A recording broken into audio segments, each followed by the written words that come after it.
Hey guys, welcome to stock analysis with Arjun channel. तो आज हम वॉरेन रिपीटेशन बुक का चैप्टर 10 पढ़ेंगे। Let's start. जब हम कंपनी के रेवेन्यू यानी सेल्स से एक्सपेंस यानी कॉस्ट ऑफ गुड सोल्ड को माइनस कर देते हैं तो हमें कंपनी के ग्रॉस प्रॉफिट का पता चलता है। एग्जाम्पल के लिए अगर हम स्क्रीनर में Indian energy exchange limited company का इनकम स्टेटमेंट सर्च करें तो 2012 ईयर में कंपनी का सेल्स 60 करोड़ है और उसका एक्सपेंस 19 करोड़ है। जब हम सेल्स यानी रेवेन्यू से एक्सपेंस को माइनस कर देते हैं तो हमें ग्रॉस प्रॉफिट का पता चलता है, यानी 60 minus 90 crore equal to 41 crore है। IEX कंपनी का ग्रॉस प्रॉफिट है। इस कंपनी को एजुकेशन पर्पस के लिए लिया गया है या कोई स्टॉक रिकमेंडेशन नहीं है।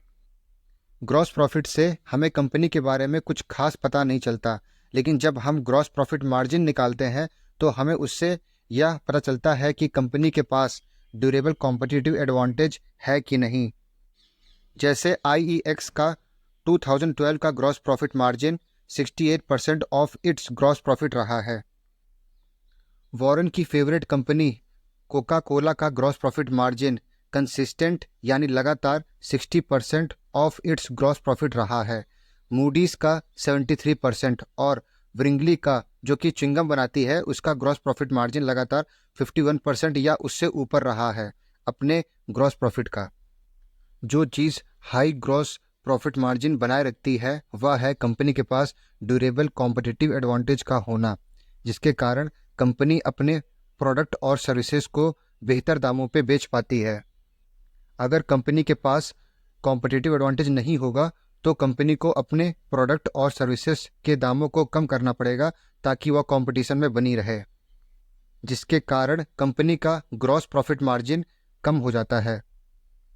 एक बहुत ही सामान्य नियम के अनुसार, और कुछ अपवाद भी हैं, 40% या उससे ऊपर ग्रॉस प्रॉफिट मार्जिन वाली कंपनी के पास ड्यूरेबल कॉम्पिटिटिव एडवांटेज होता है। लेकिन केवल हाई ग्रॉस प्रॉफिट मार्जिन से हम यह निर्णय नहीं ले सकते कि कंपनी के पास ड्यूरेबल कॉम्पिटिटिव एडवांटेज है कि नहीं। यह शुरुआती संकेत में से एक है। वॉरेन कंसिस्टेंसी यानी लगातार शब्द पर जोर देते हैं और सुरक्षित रहने के लिए हमें पिछले 10 सालों के ग्रॉस प्रॉफिट मार्जिन पर नज़र रखने के लिए कहते हैं, ताकि यह सुनिश्चित हो सके कि स्थिरता बनी हुई है। वॉरेन के अनुसार हमें हाई ग्रॉस प्रॉफिट मार्जिन के अलावा यह भी देखना पड़ेगा कि कंपनी का research and development cost, selling and general administrative expenses और interest cost on debt high नहीं होना चाहिए। इसके बारे में हम आगे के वीडियोस में जानेंगे। Thank you for watching. जय हिंद, जय भारत।